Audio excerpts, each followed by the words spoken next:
Recent 2022 national institute of health study में ये पता चला है कि जो महिलाएं केमिकल हेयर स्ट्रेटनर्स का इस्तेमाल करती हैं उनमें यूट्राइन कैंसर का रिस्क डबल हो जाता है उन महिलाओं के मुकाबले जो इसका इस्तेमाल नहीं करती हैं।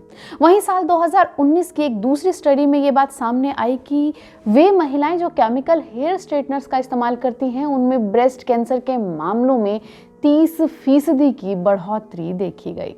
सबसे पहले जानते हैं कि क्या है ये केमिकल हेयर स्ट्रेटनर। तो ज्यादातर केमिकल हेयर स्ट्रेटनर्स लोशन या क्रीम की फॉर्म में होते हैं जो आपके कर्ली बालों में प्रोटीन स्ट्रक्चर को ब्रेक डाउन करते हैं, इन्हें परमानेंटली स्ट्रेट करते हैं। अब सवाल ये आता है कि हीट स्ट्रेटनिंग और सीरम स्ट्रेटनिंग से भी तो ये बाल स्ट्रेट किए जा सकते हैं, लेकिन ये केमिकल स्ट्रेटनर इन दोनों से अलग हैं, क्योंकि केमिकली स्ट्रेट किए गए बाल हमेशा के लिए स्ट्रेट रहते हैं जब तक कि आपके बालों की जड़ों से बालों की लंबाई यानी कि उनकी लेंथ और ना बढ़ जाए। जैसे जैसे बालों की लेंथ बढ़ती जाएगी आपके बालों का नेचुरल कर्ल वापस आता जाएगा और जो केमिकली आपने बालों को स्ट्रेट कराया था वो स्ट्रेट ही रहेंगे हमेशा हमेशा के लिए। अब ये तो हम समझ गए कि केमिकल स्ट्रेटनर्स जो हैं वो आपके बालों को हमेशा के लिए स्ट्रेट कर देते हैं और ये आपकी सेहत के लिए खतरनाक भी है। लेकिन बात ये आती है कि कौन से केमिकल हेयर स्ट्रेटनर ज़्यादा खतरनाक हैं। तो आपको बता दें कि प्रोफेशनल स्टाइलिस्ट द्वारा सैलून में इस्तेमाल किए जाने वाले केमिकल हेयर स्ट्रेटनर सबसे ज़्यादा नुकसानदायक हैं। हाँ, कुछ किट्स हैं जो घर पर बालों को केमिकली स्ट्रेट करने में मददगार हैं, लेकिन ये टिपिकली वीकर फॉर्मूलाज के चलते उतनी कारगर नहीं है। यही वजह है कि लोग सैलून में जाकर बालों को केमिकली स्ट्रेट करने के लिए केमिकल स्ट्रेटनर्स का इस्तेमाल करते हैं जो हार्श केमिकल से भरे हैं और आपके बालों को समय के साथ डैमेज कर सकते हैं और हाँ, स्कैल्प को भी इरिटेट कर सकते हैं। California department of toxic substance control के अनुसार हेयर स्ट्रेटनर्स में जिन केमिकल्स का इस्तेमाल होता है उन्हें आप अपनी स्क्रीन पर इस वक्त देख सकते हैं। कई स्टडीज में इन केमिकल्स को कई तरह की हेल्थ प्रॉब्लम्स जैसे कैंसर, फाइब्रॉइड्स और एंडोमेट्रियोसिस के खतरे को बढ़ाने वाला बताया गया है।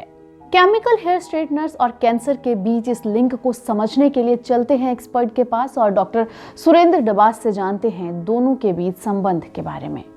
तो रिसेंटली 2 स्टडीज आई हैं, एक पोल्यूशन की और एक chemicals used for your hair straightening, और दोनों स्टडी यूएस की हैं और ये कहते हैं कि भी अगर पोल्यूशन या आप हेयर स्ट्रेटनिंग केमिकल्स यूज़ करते हो तो ये दोनों कैंसर के रिस्क को बढ़ाते हैं।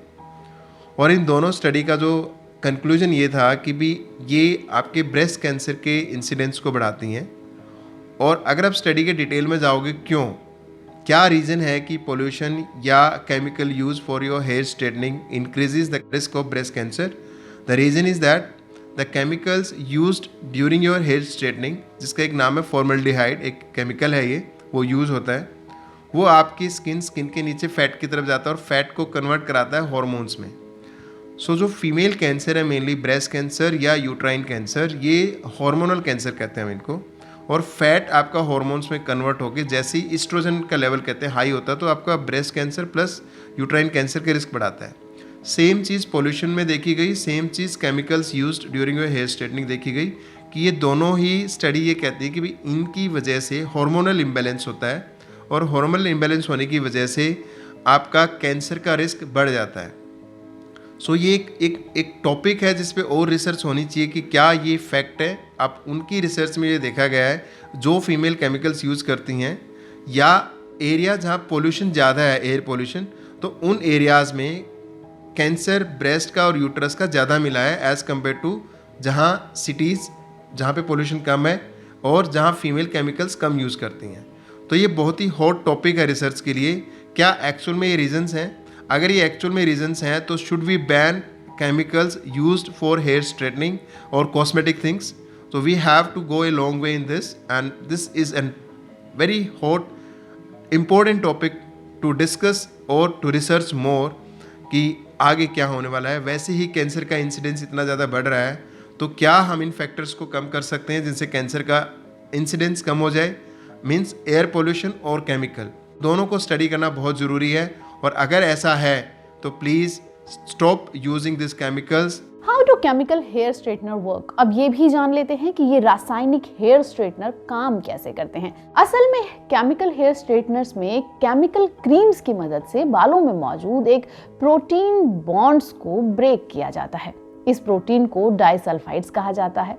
तो समझने वाली बात यह है कि बालों में जितना ज्यादा डाइसल्फाइड्स होगा वो उतने ही ज्यादा घुंघराले भी होंगे।